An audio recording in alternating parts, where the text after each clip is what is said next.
the dominant factor for crypto prices. 90% of their price movement is explained by liquidity. And liquidity leads everything and price follows. Because the US has greenlit it now, which was the big thing. The banana zone is generally the last year to year and a half of crypto markets when prices start to go vertical. And I said back in about September that we were going to start the banana zone with that huge run up at the end of the year. And then we had this consolidation that was actually driven by the tightening of liquidity that happened last quarter back in Q4 2024. That happens every cycle. So you get this first ramp up, the market corrects, it's like it's never going to happen, it's never going to happen. And then liquidity has to come to roll the debt. And that usually goes all the way through to the end of the year, and that becomes the banana zone. The banana zone is also when alt season happens, and the whole flywheel of crypto really accelerates. It's that reason alone, I think it's just the biggest opportunity.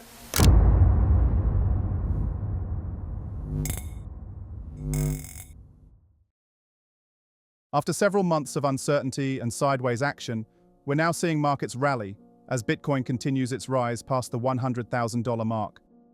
The world's largest cryptocurrency has surged over 20% in the past month, reclaiming its dominance and igniting the next wave of momentum across the entire crypto market. Driving this breakout is a mix of global political moves, macroeconomic shifts, and growing institutional interest, which have set the stage for the next major phase of the crypto bull market. Today, Real Vision's CEO, Raoul breaks down exactly what's happening with Bitcoin and where this could lead for the entire crypto space as we move into the second half of 2025. Let's get right into the latest interview with Raoul as he gives his market prediction for the days and weeks ahead. Drop your comments down below and subscribe if you enjoy the content we do here. Bitcoin does what, 100 to 150% a year?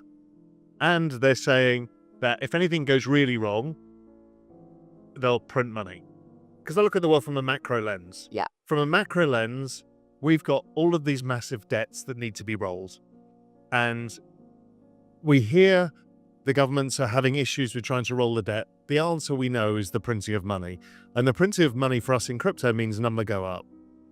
When number go up, it drives adoption. So we bring more users into the space, more applications get built, more VC money comes in, and the whole flywheel of crypto really accelerates. So 2025 is a year where we should see acceleration of prices, acceleration of activity, new applications, new things happening. And that's what drives the number so much further than other markets. So it's always an exciting time when it happens. But we've got all of the noise around tariffs and all of the things. The economy's going to crash. It's all over. It's never going to happen. No alt-Cs, never again. None of this. And my thesis is just follow the liquidity, which leads all of this. It's already pointing that the number will go up. Just be patient. It's all noise. And I keep saying this to people, they're like, how can it be all noise? I'm like, because the dominant factor for crypto prices and tech stock prices, 90% of their price movement is explained by liquidity. And liquidity leads everything and price follows. So I've been showing that chart of global M2 against crypto prices. Everyone's like, this can't be right. It might be this easy, and it has been roughly this easy. It won't expect it to be perfect, but using that kind of macro lens allows you to decide, okay, what happens if the US economy slows down? What happens if there's a recession? The Fed cut rates, they add liquidity. What happens if the market crashes? The Fed cuts rates, they add liquidity.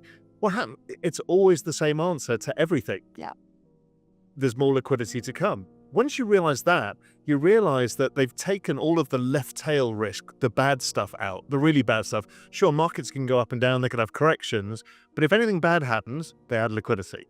So they kind of got your back, which makes it, I think, the world's greatest macro trade. Because for those that are unfamiliar, can you just explain what the banana zone is? The banana zone is generally the last year to year and a half of crypto markets when prices start to go vertical. And I said back in about September that we were going to start the banana zone with that huge run up at the end of the year. And then we had this consolidation that was actually driven by the tightening of liquidity that happened last quarter. Back in Q4 2024. That happens every cycle. So you get this first ramp up, Then we all say, well, we can't have nice things. The market corrects. It's like, it's never going to happen. It's never going to happen. And then liquidity has to come to roll the debt. And that usually goes all the way through to the end of the year. And that becomes the banana zone. The banana zone is also when alt season happens. So when generally you can throw a dart at any crypto price and it'll go up. And it makes us all feel like geniuses. Yeah. That's the banana zone. The banana zone was everything gets really silly.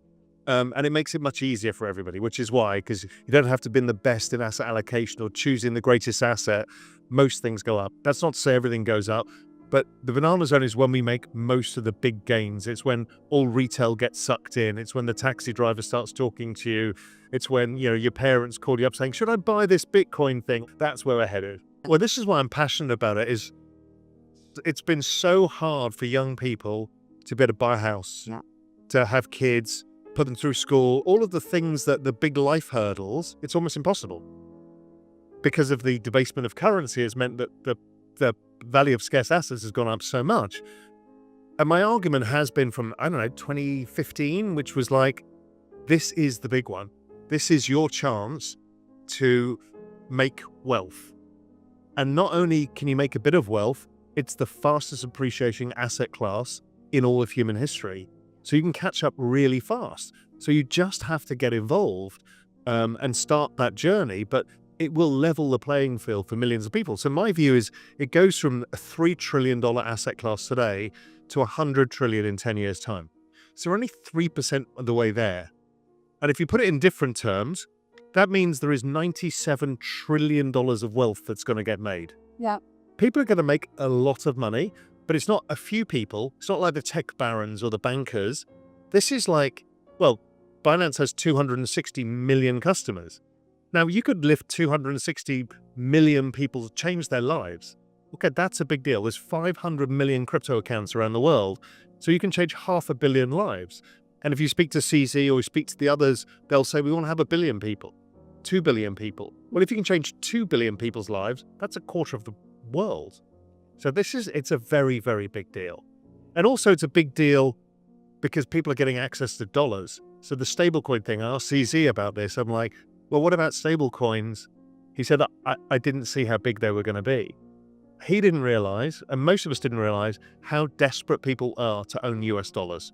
And so before, to get access to dollars, you had to have access to a big bank or you could get a small amount of dollars. But normal people couldn't save in it. And somebody in Southeast Asia, they couldn't get access to dollars. And now suddenly they can get it on their Binance app immediately and send it to somebody else, US dollars. That's an incredible change for people. So there's some really big things happening that really change the world for a lot of people. Raoul says it's the fastest pace of adoption of any investable asset in all of human history. By the end of 2025, there will be 1.1 billion active crypto wallets. The pace of growth is hard to comprehend, and it will be the fastest accumulation of wealth we have ever seen. This is the conclusion of a career's worth of research. And every single chart and piece of research leads to the same conclusion. Liquidity drives everything, and crypto will be the best performing asset of them all. Raoul has been stressing to investors for months that all the factors are beginning to align right now, a period characterized by parabolic moves upwards in crypto prices. Crypto adoption, really, because it's a token incentive model, it's behavioral incentives. So as number go up, it drags in more people. Builders build more stuff. There's more money around, there's more applications, so you bring on new users. Each cycle you bring on more and more users, and there's more and more applications. This cycle, we've actually seen we've seen a lot of retail activity, but not the crazy part yet. But what we're seeing, and here we are in the Middle East, is we're seeing sovereign wealth funds and state actors buying crypto. They've just started, but that's a huge shift. Before there was maybe one or two quietly doing it. Yeah. Now it's open. So even here, they've been buying the ETF and stuff like that. So there's a lot of new entrants coming. We haven't even heard what the US crypto policy is on their strategic crypto reserve. So we're seeing new people adopting it for different things. So Bitcoin is being adopted as that reserve asset. And then usually what happens is it flows out of the risk curve into other parts of Web3. And that's when the applications get built. And we've seen that with Solana, probably see it with Sui. We've obviously seen it with Ethereum in the past, where suddenly mass applications start getting built. I have had an interesting conversation, and one was just with CZ just now, asking him this exact question: is who the hell are you talking to? So I'm talking to 12 different governments about not just buying Bitcoin, but about how can you integrate blockchain technology within entire economies. And I'm seeing it everywhere. Large asset management firms, endowment funds, sovereign wealth funds, all of these guys saying, okay, we know we have to do something now. Yeah. And they're trying to figure out, how do we buy it? What do we do? You know, as with some, another one of the exchanges yesterday, same thing. All they're seeing is all the big players coming in. Everyone's quite shocked by it all. The ETF providers seeing the same thing. If you speak to, whether it's Bitwise or all of these guys, they're all like, I can't believe who's now coming in for inquiries about how to do this. Yeah. Because the US has greenlit it now, which was the big thing. And then you've got the US saying we'll build a reserve, and here in the UAE building reserves, and a few other countries building reserves, and everyone knows, well, the game of nations is we can't be left behind. Yeah. Nobody wants to pay the highest price. Just to make sure you fully optimize this market cycle, you capitalize, and you don't mess it up. You don't. Yeah, so really you want to hold mainly projects in the top 10 that are seeing network adoption, and don't go too far out the risk curve. That's rule number one. Then really you can close your eyes and not worry about the volatility as much, because your token is unlikely to go to zero. Okay, so that's one thing. The next thing is you will lose your mind when the market starts going up and you think, I want to make even more money. What? It's only a 3x or 10x from here. I want to make more money. And you just take leverage. And leverage is a way of parting with your tokens. Because if the market corrects, you give your tokens to the exchange, you're out of your tokens, you're out of the game. Don't get out of the game. Yeah. So choose quality assets, don't get out of the game. Then it's all about security. Don't lose your tokens is rule number one. Just stay in the game. Ask anybody, all the people who are rich in this space, you ask them what they did. They weren't trading. They just held and did nothing. Yeah. It's really hard for people because they think they need to do something. I need to be trading. I need to be like Ansem. I need to be flipping tokens and getting the next 100. You don't need to do any of that. You just need to let the magic happen. And let the magic happen is don't lose control of your tokens. And so a lot of people start messing around thinking, you know what, I want 6% extra yield on my crypto that goes up 150% a year, but I want an extra 6%, which is insane. But they want that, so then they start finding some DeFi protocol that's set up that gives them an extra yield. And before you know it, the exchange gets hacked, you lose all your money. People do this all the time. They leave their money on their MetaMask wallet, and by mistake, they connect to a website. You've lost control of your tokens. Don't lose control of your tokens. Powell stresses this pattern is normal and necessary to flush out weak hands and reset leverage. He highlights Bitcoin's high correlation to global liquidity, which remains supportive, even during temporary liquidity air pockets. He believes the market is setting up for another strong leg higher. Similarly, Bitwise CIO Matt Haugen supports this view, pointing to a dip-then-rip pattern, where sharp pullbacks are typically followed by massive rallies, up to 190% gains historically. Both argue that patience, not panic, is key. The banana zone is alive, just misunderstood. As the momentum in the crypto market is building and institutions are positioning themselves, Raoul Pal says everything is about to change. He says the next phase of the crypto cycle is critical, and he's stacking big bets in his portfolio right now.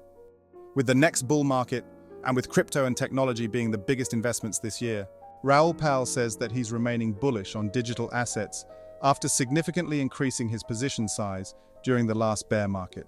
The former Goldman Sachs executive gives a portfolio update on which crypto assets have the biggest upside in the coming months. He says we're about to see massive capital pouring into the crypto space.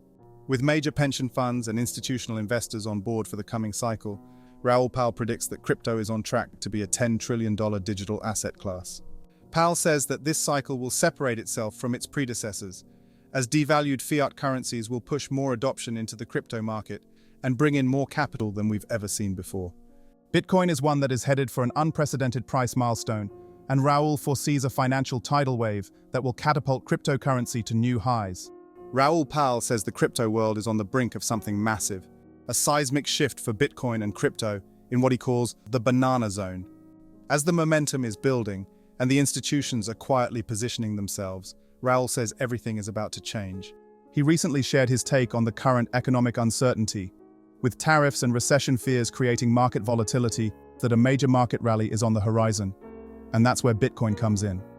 Bitcoin has been trading more like a risk asset lately, meaning if the market recovers, Bitcoin is expected to surge alongside it. But the uncertainty is key here. If the market remains stuck in limbo, Bitcoin could face short-term pressure. So we could see a sharp recovery in the next week. The bottom line, Bitcoin's next big move depends on how this plays out.